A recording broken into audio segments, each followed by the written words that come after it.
Hello दोस्तों, मैं doctor राखी काम्बोज हिंदी साहित्य प्रश्नोत्तरी लेकर उपस्थित हूँ आप सभी के समक्ष। और अब जो हमारी प्रश्नोत्तरी रहेगी वो केंद्रित रहेगी यूपी जीडीसी परीक्षा को, और इसी के साथ UP PGT, UP TGT, UK lecturer परीक्षा और यूपी जीआईसी परीक्षा को केंद्रित करते हुए हमारी ये प्रश्नोत्तरी शुरू की जा रही है। आइए शुरू करते हैं आज की प्रश्नावली।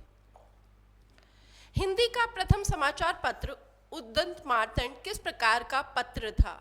यहाँ अगर हम बात करते हैं उद्दंत मार्तंड समाचार पत्र की, तो ये हिंदी का पहला समाचार पत्र है। किसका है? हिंदी का पहला समाचार पत्र है।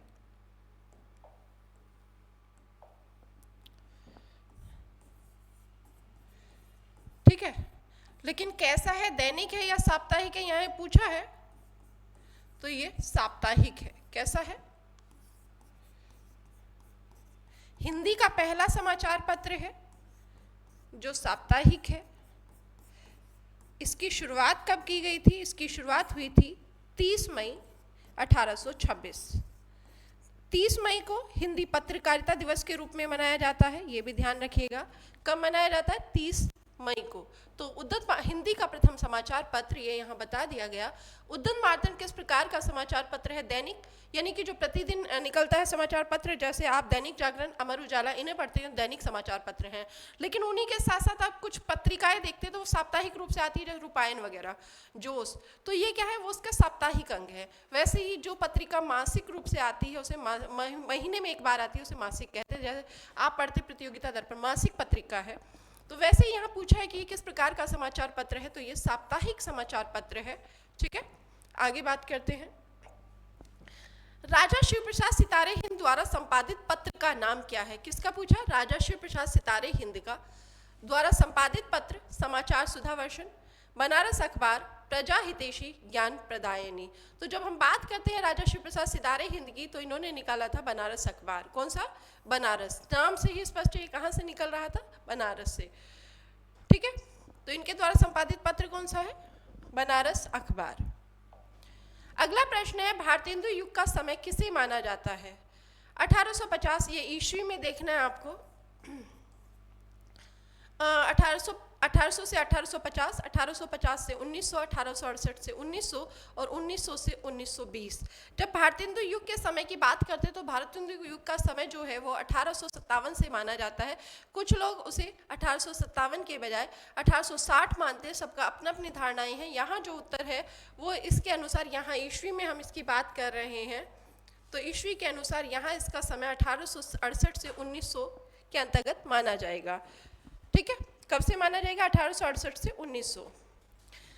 भारतेंदु हरिश्चंद्र का संबंध किससे है? आधुनिक हिंदी कविता, भारतेंदु युगीन पत्रिका, छायावाद या प्रगतिवाद। जब हम बात करते हैं भारतेंदु युग की, तो भारतेंदु युग की शुरुआत भारतेंदु से ही होती है, उन्हीं के नाम पर की गई। भारतेंदु हरिश्चंद्र के द्वारा 3 पत्र निकाले गए थे। कौन कौन से? पहला है हमारा हरिश्चंद्र मैगजीन, कवि वचन सुधा, और तीसरा बाला बोधनी। और बाला बोधनी जो पत्र है वह पहला पत्र है जो महिलाओं को केंद्रित करते हुए निकाला गया था, जिसमें महिलाओं के विषय में बात की गई थी। ठीक है, तो यहाँ जो है इनका संबंध किससे आ जाएगा? आधुनिक हिंदी कविता, पूर्णतः आधुनिक हिंदी कविता के अंतर्गत नहीं, सिर्फ भारतेंदु युगीन हिंदी कविता से भारतेंदु का परिचय यहाँ रहेगा। तो यहाँ मूलतः जो उत्तर हो जाएगा भारतेंदु युगीन पत्रकारिता। छायावाद में भारतेंदु का नाम नहीं है। छायावाद के 4 स्तंभ है। कौन कौन से हैं? जयशंकर प्रसाद, निराला, पंत, महादेवी वर्मा। ठीक है, प्रगतिवाद नागार्जुन की बात करते हैं। आगे बात करें तो अगला प्रश्न है, निम्न में से कौन इस युग की पत्रिका है? इस युग की यहाँ तात्पर्य है भारतेंदु युग से। ठीक है, किससे है? भारतेंदु युग से।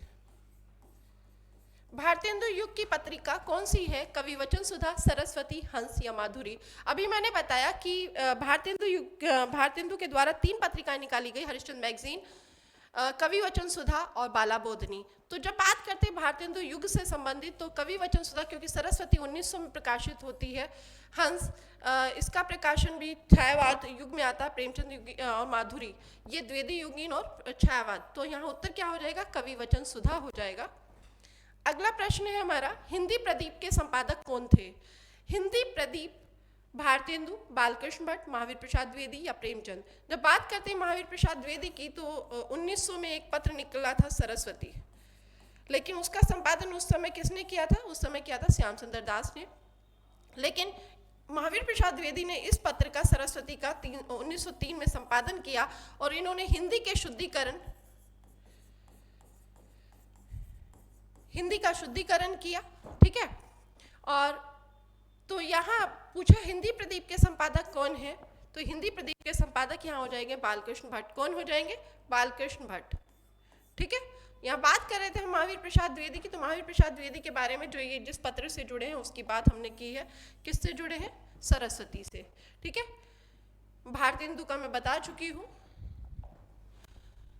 निम्न में से कौन सा कथन सही है? सामाजिक सुधार पर जोर था, अंग्रेजी शासन की आलोचना नहीं होती थी, हिंदी भाषा का विकास हुआ। यहाँ पूछा है कि कौन सा कथन सही है। सामाजिक सुधार पर जोर था, ये भारतेंदु युग से संबंधित ही बात कर रहा है। प्रश्न किससे संबंधित है? भारतेंदु युग।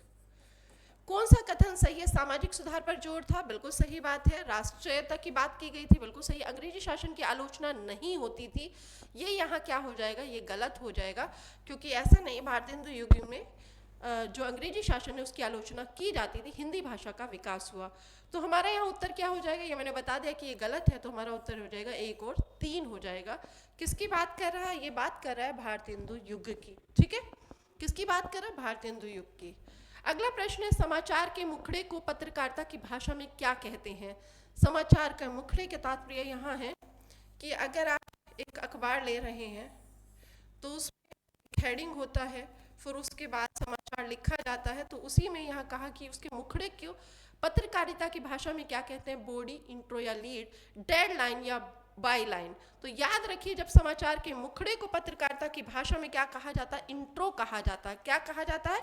इंट्रो या लीड कहा जाता है। क्या कहा जाता है? इंट्रो या लीड, ठीक है, ये ध्यान रखना है। अब याद रखिए, जब पत्रकारिता हमारे सिलेबस में जुड़ा है तो जरूरी नहीं है सिर्फ हमसे संपादक और पत्रों के बारे में पूछा जाए। पत्रकारिता किसे कहते हैं? पत्रकारिता के जो मुख्य आयाम है उसकी शब्दावली से है, वहां से भी प्रश्न बनेंगे, तो हमें वो भी तैयार करना होगा। समाचार लेखन की सबसे मानक और प्रसिद्ध शैली कौन सी है? सीधा प्रमाण, कथात्मक शैली, उल्टा प्रमाण शैली या विवरणात्मक शैली। तो याद रखिए, समाचार लेखन की सबसे मानक और प्रसिद्ध शैली जो मानी गई वो मानी गई उल्टा प्रमाण शैली। कौन सी मानी गई? उल्टा प्रमाण शैली, ठीक है। अगले प्रश्न की ओर बढ़ते, पीत पत्रकारिता या येलो जर्नलिज्म का अर्थ क्या है? पीत पत्रकारिता किसे कहते हैं? जब हम देखते हैं कि सनसनीखेज, जो आज बहुत चर्चा में है, सनसनीखेज खबरें, उसको क्या कहा जाता है? पीत पत्रकारिता, येलो जर्नलिज्म कहा जाता है। तो यहाँ आपको ऑप्शन दिएगा, कृषि से जुड़ी खबरें, सनसनीखेज और चरित्र हनन करने वाली खबरें, पर्यावरण संबंधी खबरें, सरकारी बजट की खबरें। तो पीत पत्रकारिता किसके अंतर्गत आता है? सनसनीखेज और चरित्र हनन वाली खबरों को हम क्या कहते हैं? पीत पत्रकारिता कहते हैं, और यही आजकल ज्यादा चलन में है। वॉच डॉग पत्रिका का मुख्य कार्य क्या है? किसकी बात कर रहा है? वॉच डॉग पत्रकारिता का मुख्य कार्य पूछा है, विज्ञापन जुटाना, सरकार के कामकाज पर नजर रखना, मनोरंजन करना, खेल समाचार देना। तो वॉच डॉग पत्रकारिता ये सरकार के कामकाज पर नजर रखने को कहा जाता है। किसको कहा जाता है? जो सरकार के कामकाज पर नजर रखी जाती है उसे ही कहा जाता है वॉच डॉग पत्रकारिता, ठीक है। पत्रकारिता में ककार, ये ककार का तब यहाँ 6 WH हमारे यहाँ यूज हुए हैं, वो WS प्रयोग किए जाते हैं पत्रकारिता के अंतर्गत। तो ये 6 W क्या है कि संख्या कितनी है? यहाँ दे दिया गया 6, ठीक है। तो उत्तर यहाँ ये तो पता चल गया कि 6 W की बात कर रहा है। 6 W में आपका आता है व्हाट, व्हाई, व्हेन, वेयर, ये सारी चीजें किसके अंतर्गत आती हैं? ये आती है हमारी पत्रकारिता के 6 W के अंतर्गत। किसके अंतर्गत आती है? 6 W के अंतर्गत। एक इसमें इसका जो फॉर्मूला है 6 W 1H, ये है 1H में जो है हाउ, क्या है? हाउ, ठीक। किसी खास क्षेत्र जैसे खेल या अपराध की रिपोर्टिंग को क्या कहते हैं? किसी खास क्षेत्र जैसे खेल की करनी है, अपराध की करनी है या किसी व्यक्ति की करनी है, किसी विशेष क्षेत्र की रिपोर्टिंग करते हैं तो उसको क्या कहते हैं? बीट, लीड, डेडलाइन या कॉपी। तो याद रखिए किसी खास क्षेत्र, खेल या अपराध जैसे क्षेत्रों की रिपोर्टिंग को कहते हैं बीट। क्या कहते हैं? बीट। ठीक है। संपादन की प्रक्रिया में समाचारों को छांटने वाला व्यक्ति क्या कहलाता है? किसकी बात कर रहा? संपादन की प्रक्रिया में, क्योंकि जब हम समाचार पत्र की बात करते हैं तो उसमें हम संपादक की बात कर रहे हैं, संपादित किसके द्वारा होता है। तो यहाँ संपादक की प्रक्रिया में समाचारों को छांटने वाला व्यक्ति क्या कहलाता है? संवाददाता, उपसंपादक या स्तंभकार या प्रकाशक। तो याद रखिए संपादन की प्रक्रिया में जो छांटता है उसको कहते हैं उपसंपादक, सब एडिटर। क्या कहते हैं? Sub editor. संवाददाता कौन होता है कि आप बताइए। बाई लाइन का क्या अर्थ है? किसकी बात कर रहा है? बाई लाइन, समाचार की समय सीमा, खबर के नीचे रिपोर्टर का नाम, अखबार का शीर्षक या विज्ञापन की जगह। तो याद रखिए जब बाई लाइन की बात की जाती है तो बाई लाइन का तात्पर्य है खबर के नीचे रिपोर्टर का नाम। क्या है बाई लाइन का तात्पर्य? खबर के नीचे रिपोर्टर का नाम।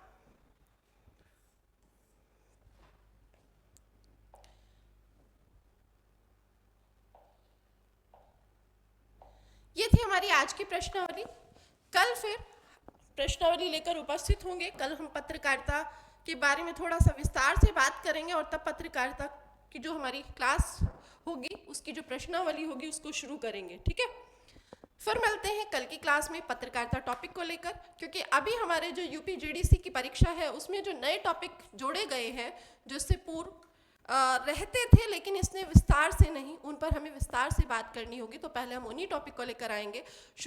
कल फिर मिलते हैं आगे पत्रकारिता टॉपिक को लेकर और उसकी प्रश्नावली को लेकर। तब तक अपनी पढ़ाई करते रहिए। फिर मिलते हैं। सभी को नमस्कार।